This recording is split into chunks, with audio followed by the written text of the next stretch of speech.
তাকে ছাড়া আমি কিভাবে থাকবো, এই একটা কথা কখনো তোমাকে ভালো থাকতে দেবে না। কেউ কারো জীবনে অপরিহার্য না। এই সহজ কথাটা যতদিন তুমি না বুঝতে পারবে, ততদিন তুমি ভালো থাকতে পারবে না। সময় সবকিছু বদলে দেয়। একসময় যে মানুষটা তোমার সাথে কথা না বলতে পেরে হাউমাউ করে কাঁদতো, আর সে মানুষটা তোমার 50 বার কল রিসিভ করারও সময় পায় না। একসময় যে মানুষটা সারা রাত জেগে কথা বলার জন্য অনুরোধ করত, আজ তার খুব সহজে ঘুম চলে আসে। একসময় যে মানুষটা তুমি না খেলে খেত না, আজ তার সময় হয় না তোমার কাছে জানতে চাইবার তুমি খেয়েছ কিনা। একসময় যে মানুষটা তোমাকে ছাড়া 1 মিনিটও চলে না বলে শক্ত করে জড়িয়ে ধরত, আজ সেই মানুষটা 1 সপ্তাহ পরেও যোগাযোগ করার সময় পায় না। একসময় যে মানুষটা তোমার সবকিছু ভালো লাগতো, আজ সেই মানুষটার তোমার ভালো জিনিসগুলো অসহ্য লাগে। সময়ের সাথে সাথে পছন্দের মুখটা অপছন্দ হয়ে যায়। সময়ের সাথে সাথে প্রিয় মানুষটাও অপ্রিয় হয়ে যায়।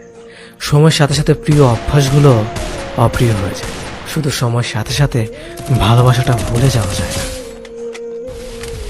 ভালোবাসা ভুলে যাওয়ার দরকার নেই।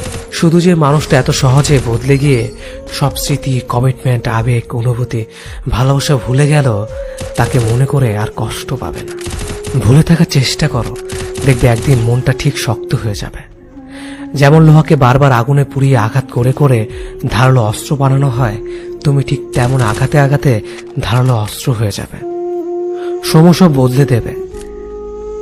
সেদিন আর আজকের মতো তার ফোন না পেলে মন খারাপ হবে না। সেদিন আর তার সাথে দেখা না হবার জন্য কান্না আসবে। সেদিন প্রতারকটাকে কৃতজ্ঞতা জানাবে, কারণ সে তোমাকে ঠকিয়েছে বলেই তুমি এতটা শক্ত হতে পেরেছ। সেদিন তোমাকে কেউ ভাঙতে পারবে না, কারণ পাথরে আঘাত করলে কাঁচি ভাঙবে, পাথর না। সে খুব ভালো ছিল। আমার ব্যর্থতা, আমি তাকে আগলে রাখতে পারলাম না। আমি কেমন ভালোবাসলাম তাকে, তার ভালো খারাপ আমি মানতে পারলাম না। ছি, আমার নিজের প্রতি নিজের রাগ হয়। তার ভালো খারাপ ভালো লাগা যদি আমি মেনে নিতাম, ইস, তাকেও আগলে রাখা যেত। আমি কেমন প্রেমিক ছিলাম, কখনো তার ভালো লাগার মূল্যই দিইনি। তার ভালো লাগতো কি জানেন? তার ভালো লাগতো আমি ছাড়া আরো অনেকের সাথে কথা বলতে। তার ভালো লাগতো আমাকে অপেক্ষা করিয়ে অন্যের সাথে কথা বলা।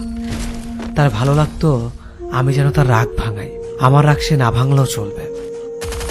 তার ভালো লাগতো ছেলে বন্ধুর সাথে খুব খারাপ ভাবে কথা বলা। তার ভালো লাগতো সবাইকে ছবি দেওয়া, কিন্তু আমি চাইলে 1000 বাহানা। তার ভালো লাগতো মিথ্যে কথা বলা। তার ভালো লাগতো পুরনো প্রেমিকের সাথে কথা বলা। তার কিন্তু আমাকেও ভালো লাগতো, সেটাও আমি জানতাম। তার ভালো লাগতো ঘুমের নাম করে আমাকে এড়িয়ে চলা। তার ভালো লাগতো আমাকে কষ্ট দেওয়া। আমি তার এসব ভালো লাগা মেনে নিতে পারলাম না। ছি, আমি কেমন প্রেমিক ছিলাম। এই জন্যই তো তাকে আগলে রাখতে পারলাম না। আসলে তার ভালো লাগার যে আমি মূল্যই দেইনি। মানুষের ভালো লাগাকে প্রাধান্য দেওয়া লাগে, না হয় সম্পর্ক টিকে না।